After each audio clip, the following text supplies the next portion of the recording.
Le livre du ciel, tome 21, 13 mars 1927. La divine volonté n'abandonne personne. Elle possède le pouvoir régénérateur et tient toute chose dans la paume de sa main. Ma pauvre existence vit sous le pressoir de la privation de mon doux Jésus. Les heures semblent des siècles et je ressens tout le poids de mon dur exil. Oh mon Dieu, quelle souffrance! Vivre sans celui qui est ma vie, mon cœur et ma respiration.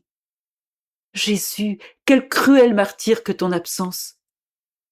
Tout est arrêté et obstrué. Comment la bonté de ton tendre cœur peut-elle supporter de me voir si restreinte à cause de toi? Est-ce que mes soupirs ne te blessent plus? Mes gémissements et mes plaintes ont-ils cessé de t'émouvoir alors qu'ils ne te recherchent que pour trouver la vie? C'est la vie que je veux, rien d'autre. Et tu me la refuses. Jésus, Jésus, qui aurait pu penser que tu allais me laisser seule si longtemps? Oh, reviens, reviens, je ne peux plus le supporter. J'épanchais ainsi ma tristesse lorsque mon cher Jésus, ma vie, se manifesta en moi et me dit: Ma fille, tu as l'impression que je t'ai abandonnée, mais ne sentais-tu pas ma vie en toi? Ma volonté ne t'a pas quittée. Au contraire, sa vie en toi avait atteint sa plénitude. Ma volonté n'abandonne personne, pas même les damnés en enfer, où elle accomplit son inexorable et irréconciliable justice. Car en enfer, il n'y a pas de réconciliation et elle constitue leur tourment. Il est juste que quiconque n'en a pas voulu pour être aimé, ravi et glorifié, la reçoive pour être tourmenté. Ma volonté n'abandonne personne, que ce soit au ciel, sur terre ou en enfer. Elle a toute chose dans la paume de sa main et rien ne peut lui échapper, que ce soit l'homme, le feu, l'eau, le vent ou le soleil. Elle régit et étend sa vie partout, règne et domine sur toute chose. Si elle n'abandonne rien et revêt toute chose, comment pourrait-elle jamais quitter sa fille première-née en qui son amour, sa vie et son règne sont centralisés? Ma divine volonté s'étend partout et règne sur tout. Mais si la créature l'aime, ma volonté devient alors tout amour et elle donne son amour.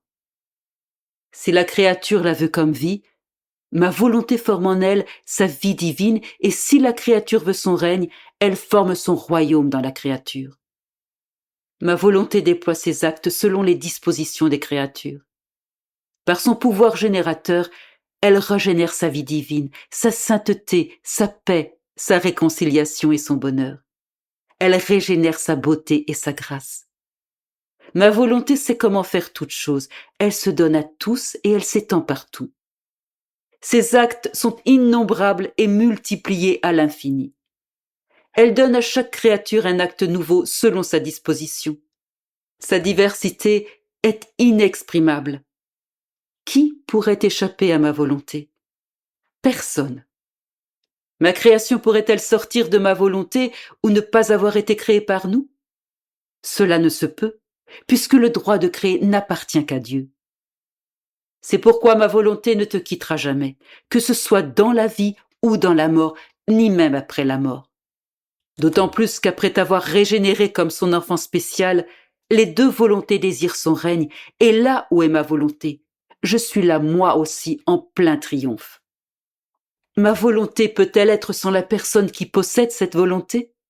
Certainement pas. Ne sois pas étonné s'il te semble souvent que ma vie cesse d'exister en toi. Tu as le sentiment que c'est fini, mais ce n'est pas vrai. C'est ce qui se passe avec les choses créées. Elles semblent mourir, mais elles renaissent à nouveau. Le soleil semble mourir lorsqu'il se couche, mais il reste toujours à sa place. Cela est si vrai que la terre en tournant retrouve le soleil comme s'il naissait à une vie nouvelle. Sur la terre, tout semble mourir, les plantes, les jolies fleurs, les fruits délicieux, mais tout se réveille et acquiert alors une vie nouvelle. Même la nature humaine semble mourir dans le sommeil, mais elle sort de son sommeil pour vivre une vie nouvelle, plus vigoureuse et rafraîchie. De toutes les choses créées, seul le ciel demeure fixé et ne meurt jamais. Il est le symbole des bienfaits stables de la patrie céleste. Ils ne sont pas sujets au changement. Mais toutes les autres choses, l'eau, le feu, le vent, tout semble mourir, mais se relève animé par ma volonté qui n'est pas sujette à la mort. Et qui possède cet acte capable de faire que toute chose se réveille autant de fois qu'elle le désire? Bien qu'elles semblent mourir, les choses ont une vie pérenne en vertu du pouvoir régénérateur de ma volonté. C'est ce qui se passe avec toi. Il te semble que ma vie cesse en toi, mais ce n'est pas vrai, car avec ma volonté en toi, il y a aussi la vertu régénératrice qui me relève aussi souvent qu'elle le désire. Là où se trouve mon fiat, il ne peut y avoir de mort ni de bienfait qui soit temporaire, mais il y a la vie pérenne qui n'est pas sujette à la mort.